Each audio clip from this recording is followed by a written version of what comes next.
What's up, ladies and gentlemen, and welcome to this POV review by Autobahn. My name is Max, and today we are taking a look at the new refreshed version of the Porsche Taycan. This is a Turbo S, and that means that we've got one of the more sporty versions available. There are some new ones available as well, the Turbo GT and the GT Weissach package. But this is the everyday fast Taycan basically. We've got a revised bumper at the front, some new lights front and rear, and a more energy dense battery, more efficient electric motor, stuff like that. So today I'm going to show you around it. We'll take a look at the changes and all the tech, and then we'll take it for a drive towards the Autobahn for an Autobahn blast. Now, new bumper, as I said, so you have this new, basically this part in the front here with a little vent there, carbon fiber in the bumper. Lower part, some cooling going on there as well, some refreshed headlights, which is kind of the same as before but just a little bit more clean, I would say. We've got these 21-inch Mission E wheels. These also are a refreshed version of the previous one, so more efficient, stuff like that. Very cool wheel, I think, with that sort of arrow blade going on there. These are Goodyear Eagle F1 tires. Behind that we've got the carbon ceramic brakes with black calipers. Look at that disc. That is just absolutely massive. This is a 21-inch wheel. That is huge. We still have air suspension. This car has the standard air suspension. Porsche also recently introduced the active ride suspension on the Taycan and on the Panamera.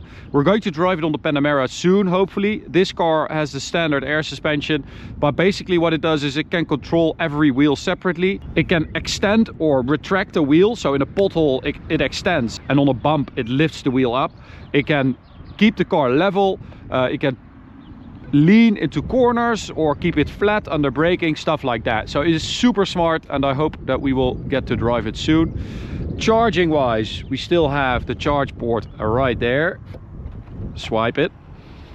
So up to 320 kilowatts of charging now, which is very quick. So if you have a fast charger, you should be able to do 10 to 80% in 18 minutes, and you should be able to do like 320 kilometers of range in 10 minutes. So that is proper. They definitely caught up a little bit to Tesla and others, but they were kind of lagging behind on that front. So this WLTP range for the Turbo S now up to 630 kilometers combined. So that is proper range. Four-wheel steering as well available on the Taycan. The new Taycan always has air suspension, so even the rear-wheel drive base Taycan has air suspension now, which was not the case before. We've got a new LED bar with the illuminated Porsche logo in there, which I think looks very cool. Turbo S badge right there. You get a new vent here, or fake vent, in the rear bumper for the Turbo S specific. Little bit of carbon fiber there in the diffuser. Boot is okay, it's not massive, but yeah, that's, you know, you have batteries and electric motors and stuff like that, so you always lose out on a bit of boot space. Rear seat space, let's do that on the other side. Rear seat space is actually not bad, but it's also not very spacious. It's a little bit cramped back here. Head space is okay, all space is really okay, but it is it is like a combo between a saloon and a sports car. It's very low slung, it's very big, so it's kind of a weird combo, but I love it. I think it's super cool. And even, you know, the regular sedan version is cool, but the Sport Turismo and especially the Cross Turismo I think are just super cool. All right, so engine wise, yeah, we don't really have to check that.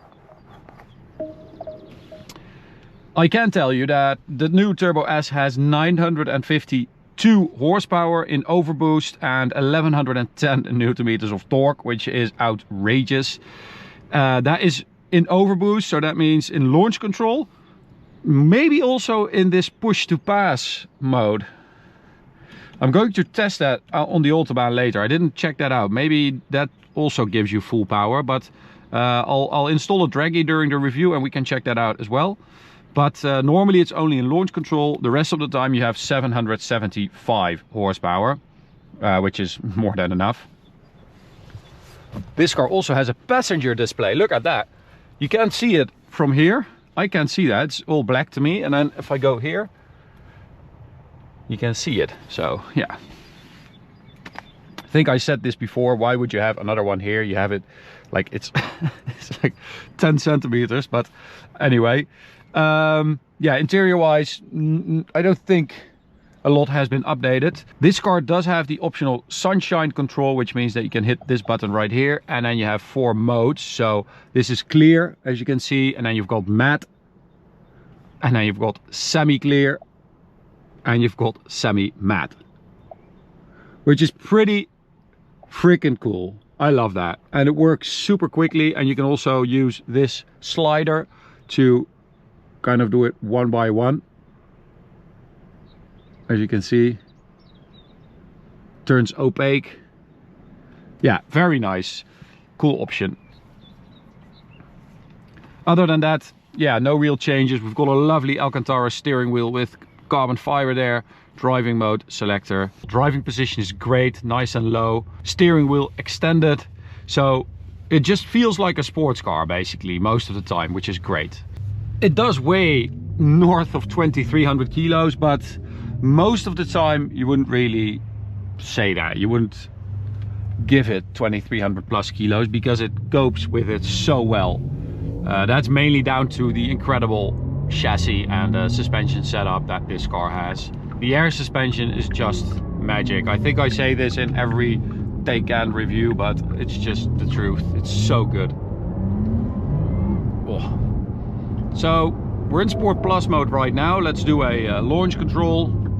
0 to 100 claimed by Porsche 2.4 seconds. Now it did rain earlier, so there's kind of a dampish situation happening.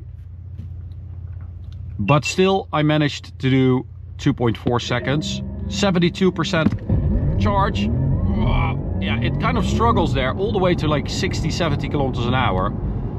So I think if it's like 20-25 degrees, tarmac is nice and hot, you would definitely be able to do it quicker than that. The Turbo GT Weissach package, which is the fastest 1034 horsepower version, it does like 2.2 seconds, which is crazy.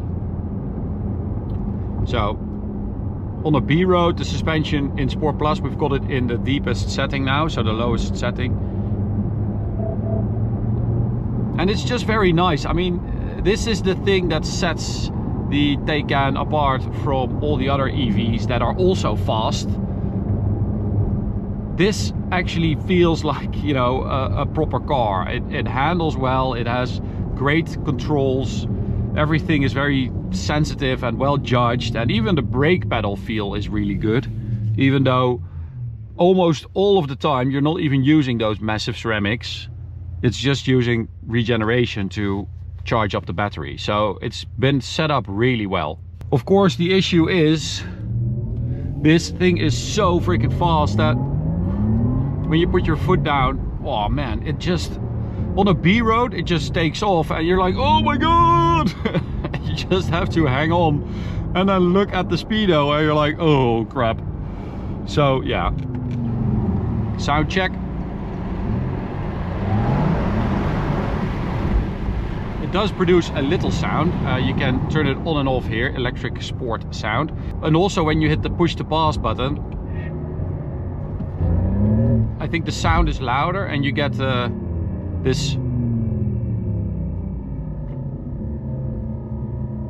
that sound during the 10 seconds.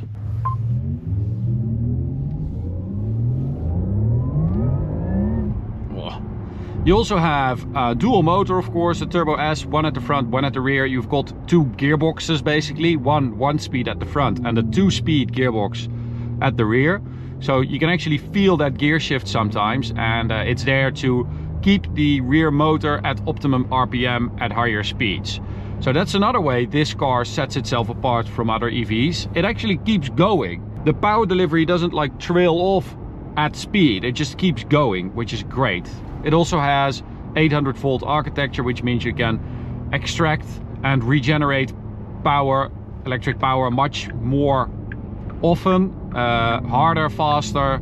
Yeah, just It's just a better solution for a electric performance car.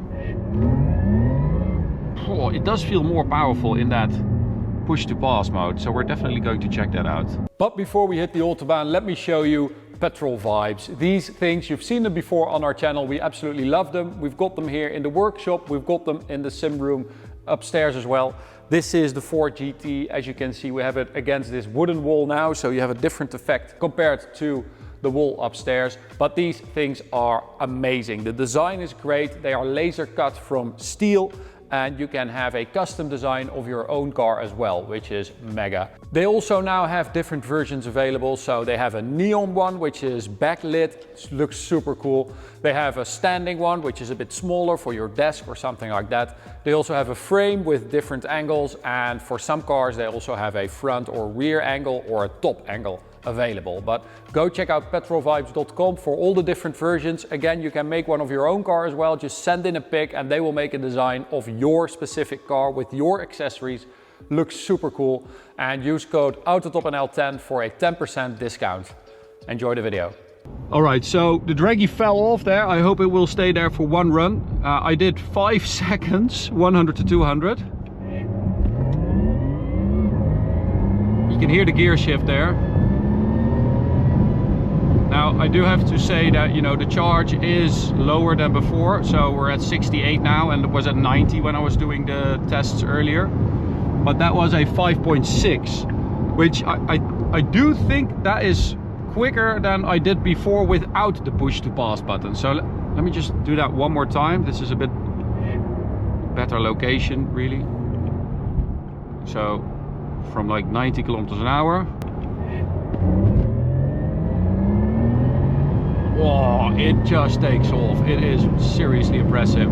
Yeah, that's 5.4. So I definitely think that the push to pass gives you the overboost as well. So that's good to know.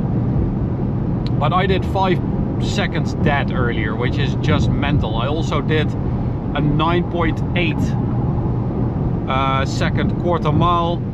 I did a 4.67 200 to 250. I mean, these numbers are just outrageous. It is very, very quick, and it's not even the fastest version. So yeah, that Turbo GT Weissach, I don't know if we ever get the chance to drive that crazy rear seat delete thing, but that should be pretty insane.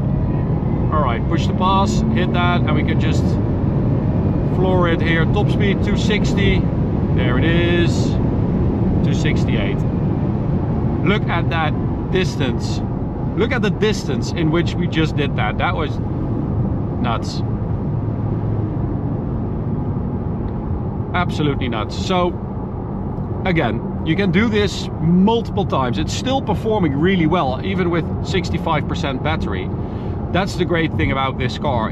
Yes, it's an electric car. I know you guys, most of you guys hate it, but as far as electric cars go, I love the fact that Porsche does it the Porsche way, and the fact that you have some actual steering feel. You can feel everything through your seat as well. It just makes it feel special and more enjoyable, especially, you know, when you're on it. I still think that performance EVs don't mix performance and the EV part, I mean. But yeah, if you have to do it like Porsche, because this is really, really incredible. We're also driving the Hyundai Ioniq 5N this weekend, which I'm also super curious about. So I think those guys are definitely onto something here. So the downside to this Turbo S, you know, 260 kilometers an hour is not that fast. This thing is so freaking quick that you reach it basically anywhere you want. We're already here before the corner. Look, that's the limiter, 268. And you can brake hard with the ceramics. Oh, that is lovely. On it again, there we go. So the Turbo GT, I think, has a top speed of 285, and then or 290, and then the Weissach has a top speed of 300 plus, 305 or something like that. So yeah, definitely curious to see about those cars as well. But this is already much more power than you would ever need in your electric daily. It really is. It is hella quick. And I think it's a really good update, you know, given the range deficit that used to exist between Tesla, or between Porsche and Tesla.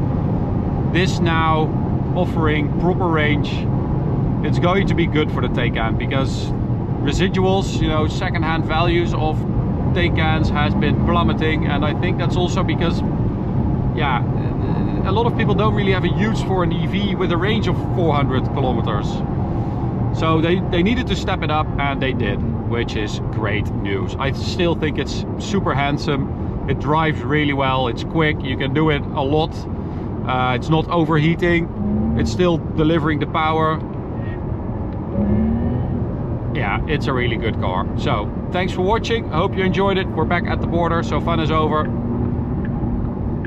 You can subscribe by clicking the big button in the middle. You can also check out this video on the right or this playlist on the left. See you the next one. Bye.